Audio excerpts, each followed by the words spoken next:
तो आज है ना मुझे मेरा फेवरेट टॉपिक है डेस्टिनी।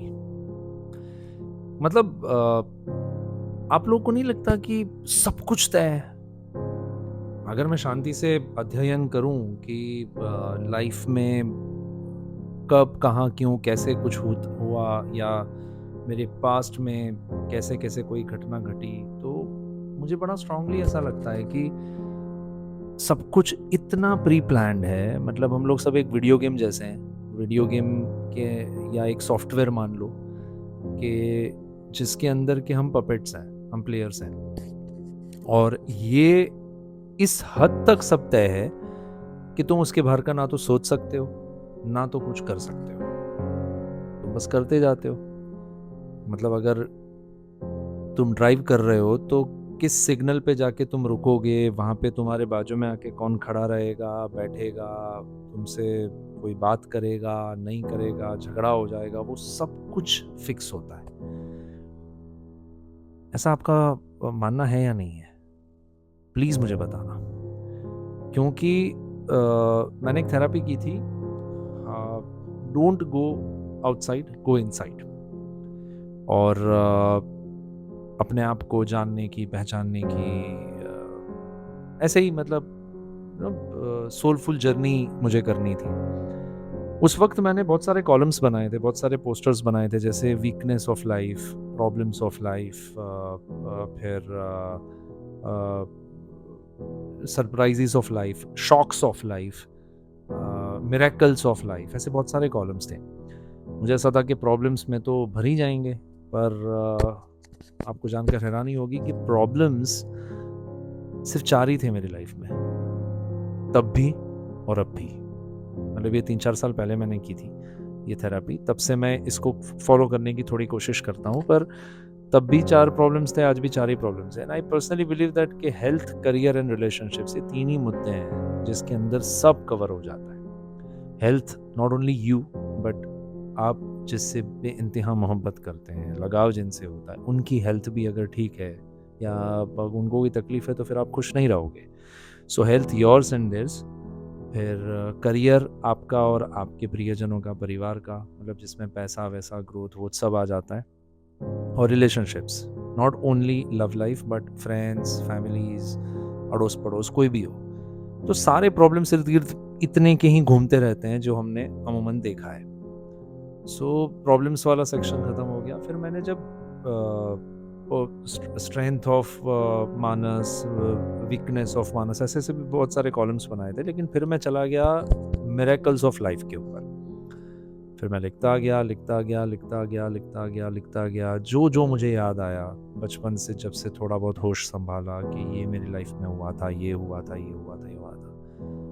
पर जब वो सारा लिस्ट निकला ना, तो more than 90%, trust me, more than 90% वो चीजें हुई मेरी लाइफ में जो मैंने कभी सोची नहीं थी या प्लान नहीं की थी, वो अपने आप हुई। इसे क्या कहेंगे? अगर मैं मेरे प्रोफेशनल करियर की बात करूं तो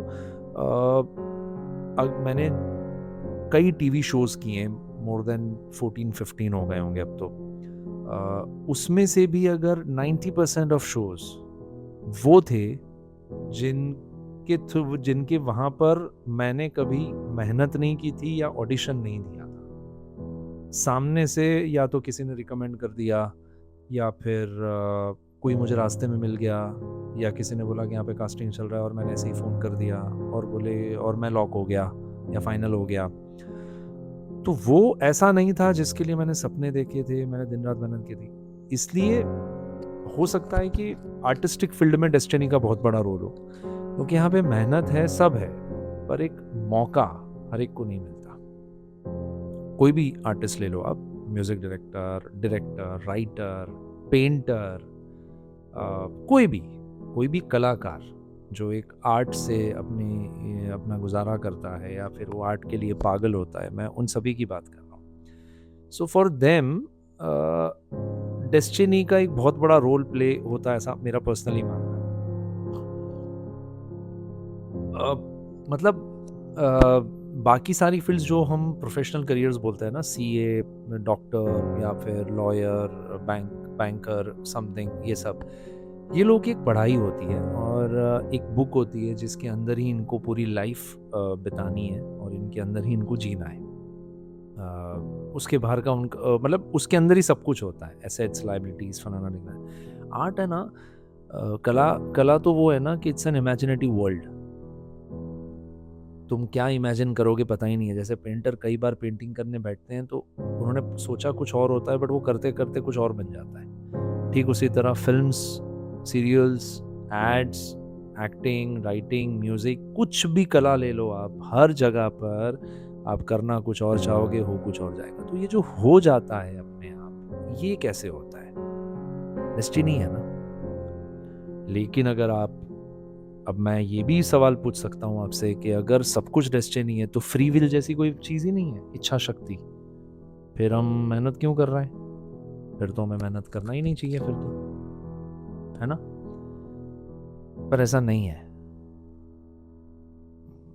डेस्टिनी अपना रोल डेफिनेटली करती है, बट फ्री विल जैसा मुझे पर्सनली ऐसा लगता है कि अगर हम डेस्टिनी को ही सब मान लेंगे तो फिर तो कानून किसी को सज़ा ही नहीं दे पाएगा। वो तो बोलेगा गुनहगार कि मैंने थोड़ी ना खून किया है, मुझसे तो करवाया है, मेरे डेस्टिनी में था इसका खून करना, मैंने कोई गुनाह किया ही नहीं। कोई चोरी करने वाला यही बोलेगा कि अरे मैंने चोरी थोड़ी की है, मुझे तो मेरे डेस्टिनी में था चोरी करना।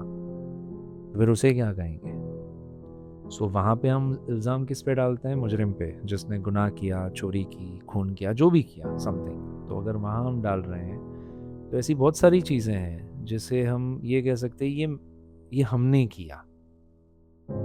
पर अगर उसको वापस ब्रॉडर वे में या ब्रॉडर स्केल में देखेंगे तो वो भी घूम फिर के वही होगा कि उससे तुम्हारी लाइफ का एक टर्न लिखा होगा, इस वजह से तुमसे ये हुआ और तुमने ये किया और उसके बाद तुम्हारी लाइफ कहीं और टर्निंग पॉइंट लेकर आगे बढ़ गई।